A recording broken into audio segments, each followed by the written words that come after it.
Alright, so here is my 4-bit microprocessor. Starting here, we have our binary counter, which counts through the values 0 to 255. That 8-bit number serves as the address for this programmable ROM, which has all our code instructions. Those code instructions get output as a 16-bit word, which then gets broken apart into these different inputs. So you have the 4 least significant bits are the data that we can input into the microprocessor. We have addresses B and A, which are read addresses for the register file, and address D, which is a write address for the register file. And then we have our opcode, which basically tells the microprocessor what to do. That opcode is the address for this PROM down here. And this basically takes the opcode and converts it into all the inputs that our system needs to implement the function that we want it to do. Right here we have our MUX, which can take either the data that we want to input into the system.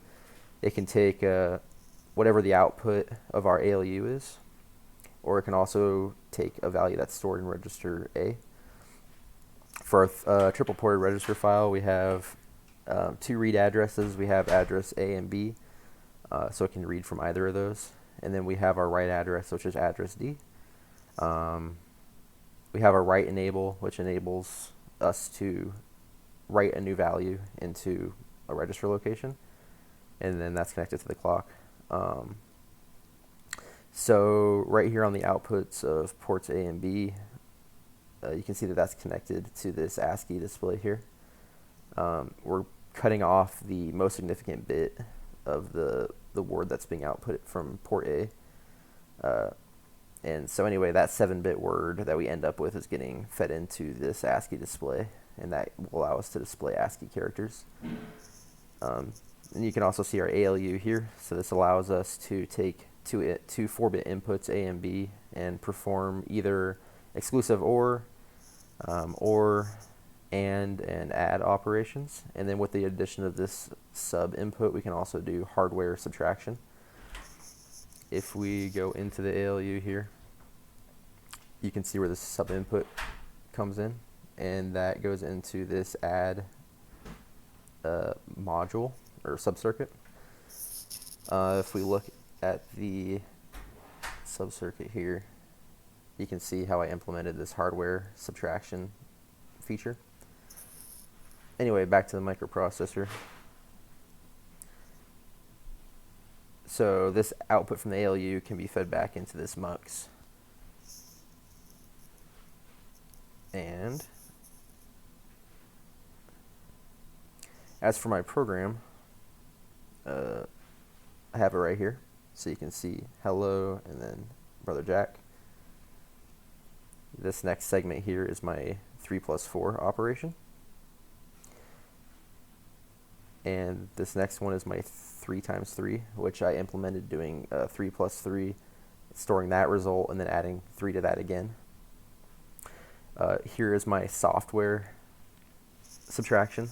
So the first thing I do is I store binary, what would this be? Binary 15, so that I can exclusive OR that with 3.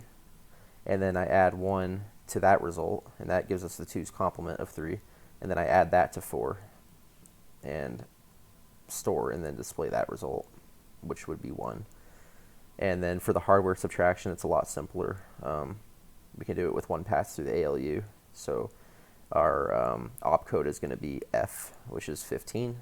That will include the sub input, which will allow the hardware subtraction to take place.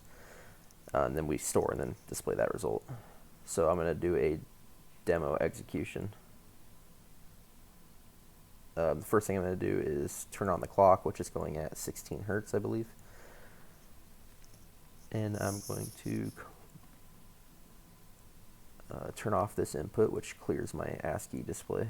And then once I toggle off this clear, then it will start incrementing through my program instructions here. And you'll see the text be displayed on this ASCII display.